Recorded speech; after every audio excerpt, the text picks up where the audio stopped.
Okay, so we've derived the first Feynman rule of renormalized perturbation theory. Now let's look at this term in the Lagrangian.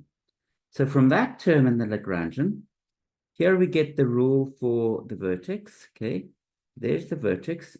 So what is the vertex equal to? Well, it will be minus I G physical 4 factorial. Okay, and notice that this is written in terms of the physical coupling. And that again is a quantity which is measured. So you see, the things that we measure are inputted directly into the Feynman rules now. We don't have to go through a whole lot of steps of solving for things and re-expressing and so on. Things are expressed from the start in terms of the physical things that we measure. Now, these counter terms, they are treated perturbatively. So we would treat this as some sort of an interaction. So this particular counter term would get the following Feynman rule. So we would usually write it in this way. And what would this equal to? And this would be equal to I p squared delta z. So that comes from the delta z counter term plus I delta m squared. And why is there a p squared here? Well, you've got d mu. You know that when you Fourier transform, d by dx mu changes into p mu. So a d mu contracted with d mu should be p squared. Maybe the only challenge that you have is that why is this a positive sign? So go through that, see if you can derive that. Both delta z and delta m squared are unknown. So here you have two unknown quantities appearing. The unknowns are delta z and delta m. Then finally, we've got one more term left. Here it is. And this gives our final Feynman rule in a normalized perturbation theory. We can write it like that. And this is equal to minus I delta G. And this again has an unknown, which is delta G. So we have to know how to work out the values of the counter terms. So our unknowns, let me just move that. Our unknowns, this means delta Z, delta M squared, delta G. So 3 unknowns are fixed by our 3 matching conditions. So these requirements that the Fourier transform of 2-point function, number 1, has a pole at mp squared, so that's one condition. Number 2, with residue equal to I. So this was just our 2 matching conditions from before. So I'm just going to be very quick. And then the third condition that we had is that the value of the Fourier transform of the 4-point function, only the connected piece, and with the legs amputated at some definite kinematic point. Remember, we said this corresponds to having the charges at rest at some kinematic point equals to minus 4 factorial I G physical. Good. So you would apply those 3 conditions, and that would then fix the values of the counter terms. So let me just now make a few comments. There is nothing new here. We have just reorganized how we do our old computation.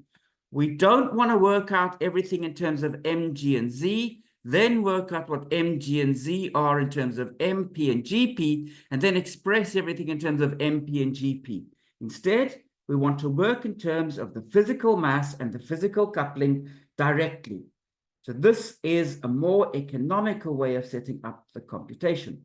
Of course, you will need to practice a little bit before things become familiar, and we will be doing some examples using renormalized perturbation theory in chapter 24 when we start to calculate beta functions and anomalous dimensions. What you can do for now, I'd like you to try to derive these Feynman rules, okay? So the red and green Feynman rules, that you'll do just exactly what we've always done. But for the gold and blue Feynman rules, well, these are new. They should be straightforward. The only thing that is a little bit tricky is perhaps the Feynman rule associated with delta Z. So see if you can derive that. Maybe one thing that I should point out, the red terms in the Lagrangian, we are treating exactly, but the green, gold, and blue terms we are treating as perturbations. In fact, that makes perfect sense. If you were working at the classical level, you would find that all of the counter terms vanish. So these counter terms only switch on as soon as you consider H-bar corrections, as soon as you consider loop corrections. But because H-bar is a small number, because we're assuming that quantum corrections are small, all of the counter terms will be small and they can be treated perturbatively. You'll be able to see that all of these counter terms start off proportional at least to G, okay? So they're just as small as the green vertex. That's why we treat them all perturbatively. So try to derive the Feynman rules. Another thing you could try to do, why don't you try to repeat the computations that we did previously, but redo them in a normalized perturbation theory, okay? So this is the renormalization to 5-4 theory to one loop. Try to express everything in terms of renormalized perturbation theory. That's a good exercise to carry out. You could also try to study 5-4 theory to two loops. That would be another thing to try, well worth it. Don't do all the details, but you should at least be able to convince yourself that you'd know what to do if you wanted to do all of the details. And then that will really show that you know what's going on. Okay, very good. So now let's discuss the exercises. So the exercises are on the whole pretty straightforward. Mainly technical, so I've asked you to evaluate a few integrals in dimensional regularization and then perform the epsilon expansions. So these are nice things to try, and you can make up more examples for yourself just to make sure that you've got it. I've also asked you to do some power counting exercises, okay? So by power counting, and I just want to stress what answer you should be getting, by power counting, the most general renormalizable quantum field theory, of course, of a single scalar field in D is equal to 4 is, here's the Lagrangian.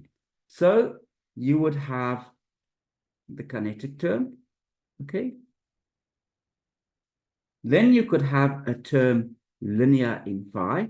You could have a term quadratic in phi. This usually we would say is the mass term, so G2 would be related to the mass.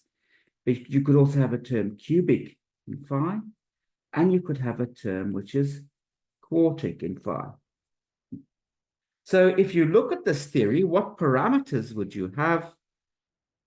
Well, you'd need the wave function in normalization, which tells you how to relate the field to the physical field. Then you'd need the coupling G1, G2, G3, and G4. So this is 5 parameters. Isn't that remarkable? The most general renormalizable theory in 4 dimensions has 5 parameters. So requiring that a theory is renormalizable is a very strict condition. Also by power counting, the most general renormalizable quantum field theory in D is equal to 3 is Well, you'd have the kinetic term as usual. And now you'd need to add in the couplings. So you'd have something linear in the field, quadratic in the field, cubic in the field, quartic in the field, but then you can also have quintic in the field and even sextic in the field. So how many parameters? Well, we would have Z, G1, G2, G3, G4, G5, and G6. So this would be a total of 7 parameters for the most general renormalizable theory in 3 dimensions. And how would you get these answers?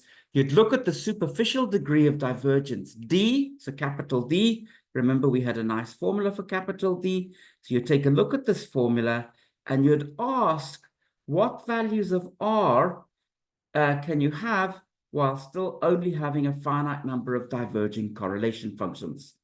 And determining what values R could have would tell you what possible couplings you could have. So the important formula here is the formula for the superficial degree of divergence coming from power counting. Using your matching conditions, you could solve for delta Z, delta M squared, and delta G. Convince yourself that the counter terms vanish classically. Okay, you should be able to convince yourself. So you need to have loops to get non-zero counter terms. Good. The work in this chapter won a Nobel Prize. That's the Nobel Prize of Feynman, Schwing, and Tominaga. In the next chapter, we'll be covering Wilson's viewpoint of renormalization, and that work also won a Nobel Prize. Good. Let's get cracking with the next chapter.